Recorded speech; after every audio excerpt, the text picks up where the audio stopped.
Hey there, this is Seb and I got one of these again, a Chinese little console here. Is it any good? Well, if you're asking that, then you must be new here, but this one does promises to offer us some HD gaming, so could be interesting. How about we check it out together? Let's go!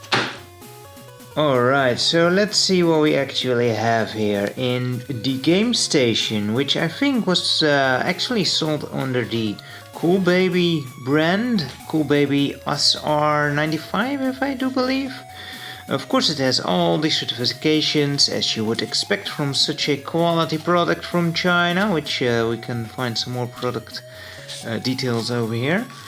And yeah, it's kind of weird that you have a brand and you not actually use it and just get a very unbranded item here. It has some features, of course. It has controllers and it has double against, which probably does mean two-player option. It has HD and it's TV connection, which is probably, you know, one icon would have sufficed there. Anyway, let's check out the contents of the box. Here is the console itself, which you will look at later. This is pretty much air, and by the way, there is nothing inside. Here are the controllers, which did look really interesting to me. Don't see like these SNES kind of controllers too often. Most of the times they have these cheap PS1 controllers, or no, PS2 even, with the DualShock thing. So, you know, you've got these ones, and yeah, we will check this out in just a bit as well.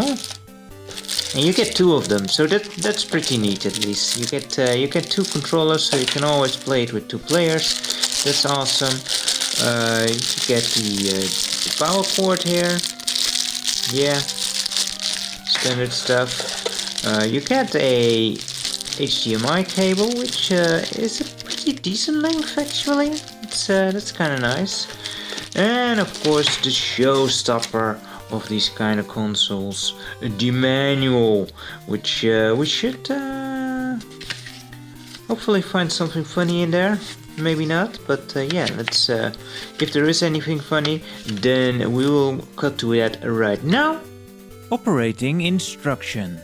The whole machine with 5-volt battery power supply support a voltage of 110 to 220 volt range. Average household the power to support the use of.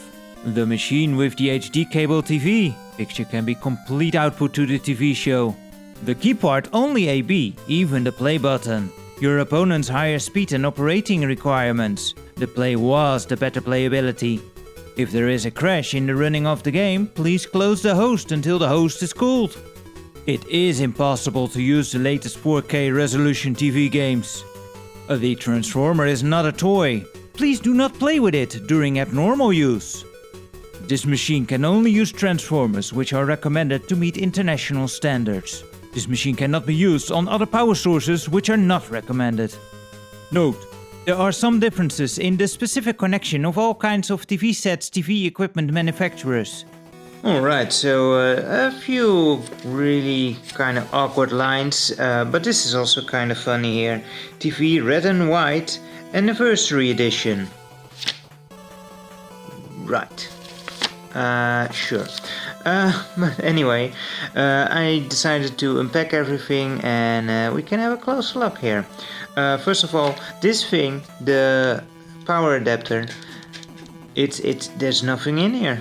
I'm curious if it's even like, is it just letting through the full current or something? But yeah, I never had such a light adapter here. So hopefully nothing will blow up once I connect this. Kind of weird connector as well. But oh well, we'll see. Or, you know, if you don't see this video, then you know why, because I burned down the house. But then you of course also won't see this introduction here, I suppose. And yeah, nice HDMI cable, or well, nice, probably the cheap stuff. But you know, as long as it works, I suppose. And it is, as I said earlier, it is about 1.5 meters. So that's a pretty decent length for these kind of things. I've seen them shorter, so that's okay. Now the controllers.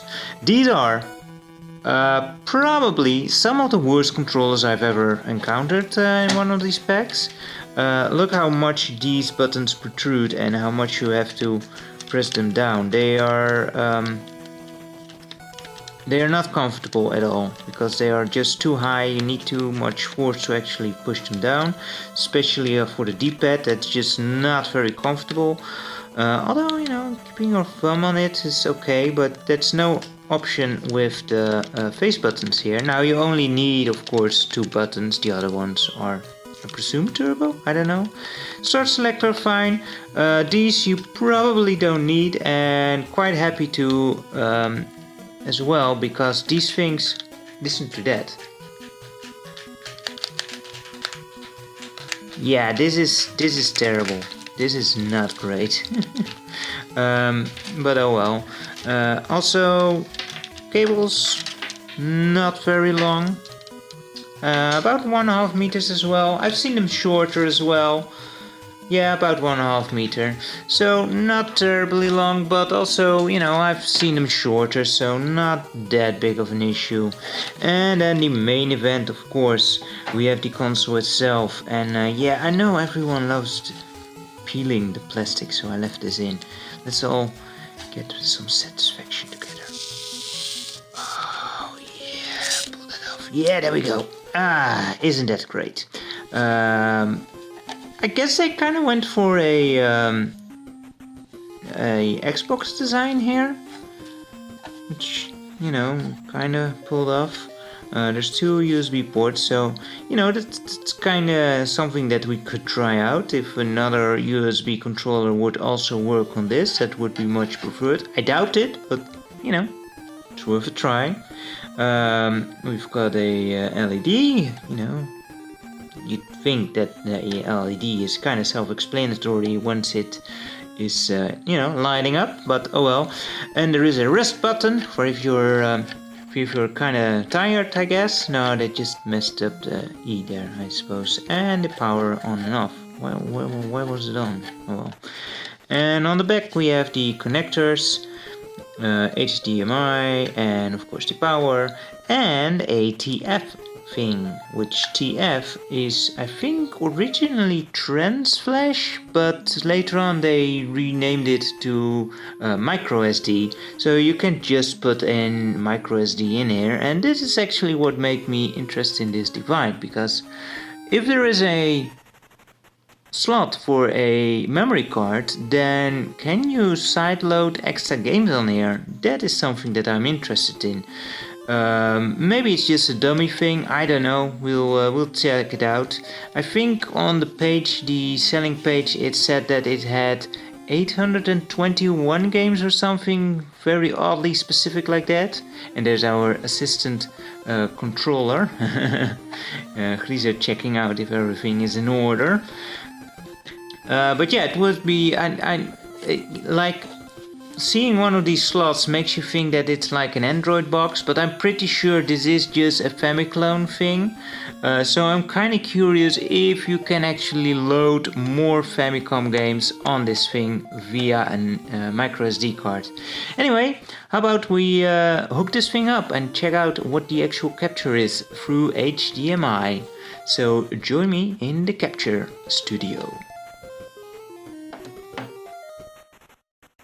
So this thing features HDMI output. Awesome, right? Well, yeah, you might be able to connect it to modern TVs, but would you even want to? You get a 720p signal at 60 FPS, which commits a few sins when it comes to retro games. It stretches the image to fit a 16:9 aspect ratio, so Mario will look fatter than ever. Let's fix that real fast in OBS, and hopefully anyone who is hooking this up to their TVs remembers that deep down in one of the menus there's usually an option to fix this as well. But you can just forget about your fancy integer scaling with this device. You'll also notice that there is a smoothing filter applied. Personally, I'm not a fan. I'd rather see the separate pixels. But at least I can kind of understand people preferring this, especially when playing on a bigger screen, and with some games it does work okay.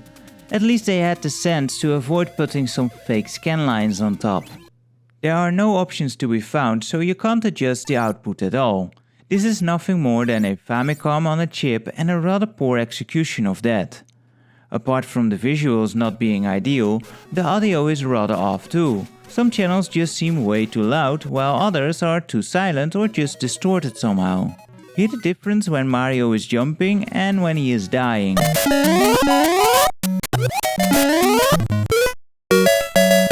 Or how about that opening to Mega Man 3?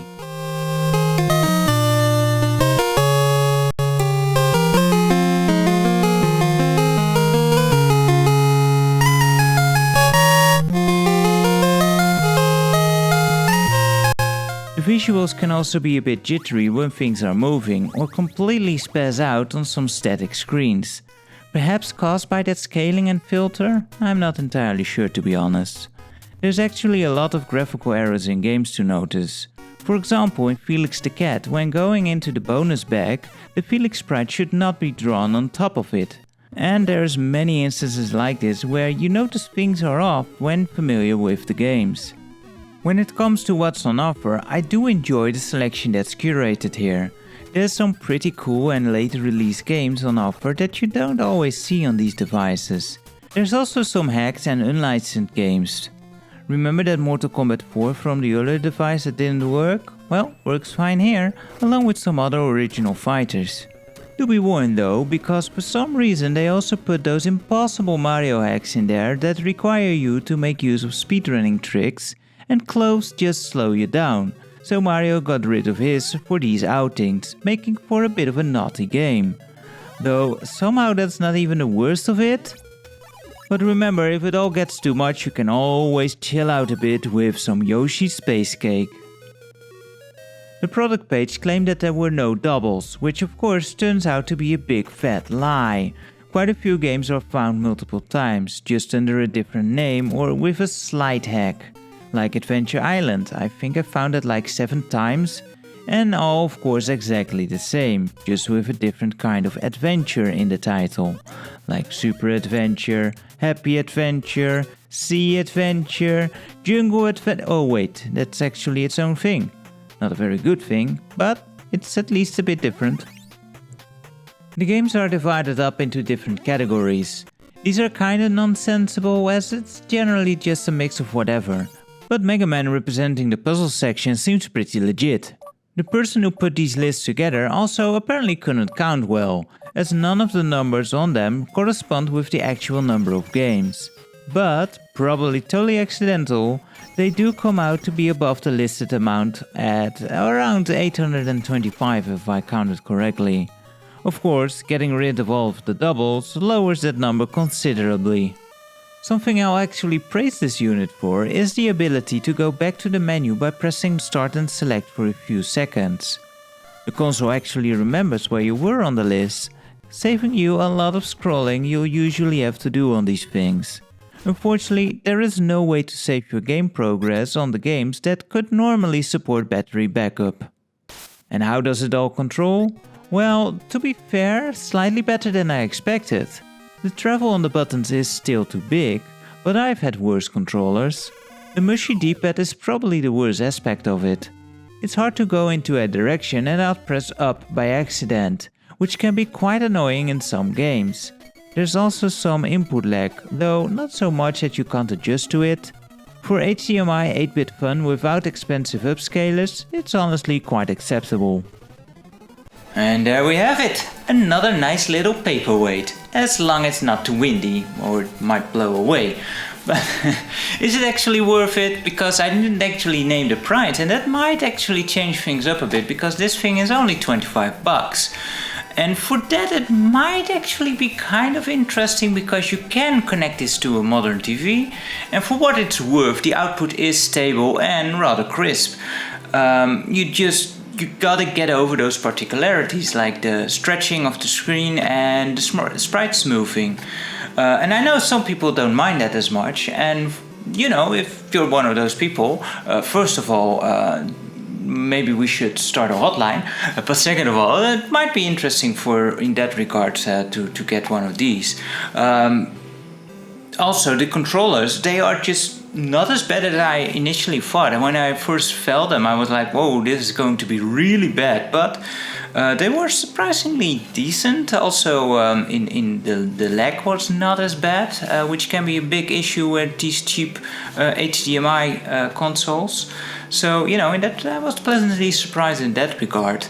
As long as you don't have to use the shoulder buttons, but with any NES games you never do, so, you know, that's good. And you might be wondering, what's with that microSD slot? Well, I have not found a way to make this work. Perhaps there is a way to make the console boot from the SD card, but I have no clue what files it would be looking for. And the menu does not offer any option to actually go to the SD card, so there's no way to actually access the ROMs. I tried just loading up some ROMs on different kinds of sizes of SD cards, in root folders, in NES folders, you know, what you would normally see in ROM folders, but I couldn't get it to work, so I think it's just a dummy thing. And you know what? The advertisement, it said it had a TF slot, it didn't say it actually made use of it, so not even false advertising, I suppose. Now, is it great for retro gamers? Nah, not really, man, but would you really expecting something different from these Chinese devices? These get useful when you get around the 100 or 200 bucks, but by that point you're probably better off, you know, buying your own stuff and making something yourself. But you know, it's still fun to have a look at these things, and hopefully we'll find something at some point that is half decent actually. And this one is certainly not the worst out there, I suppose. But what this thing is missing is a flashlight. I mean, how come there's no flashlight in it, man? How am I gonna find my controllers in the dark? Well, if you want to see the flashlight that we had previously, you can find it over there, because there was one that which had one.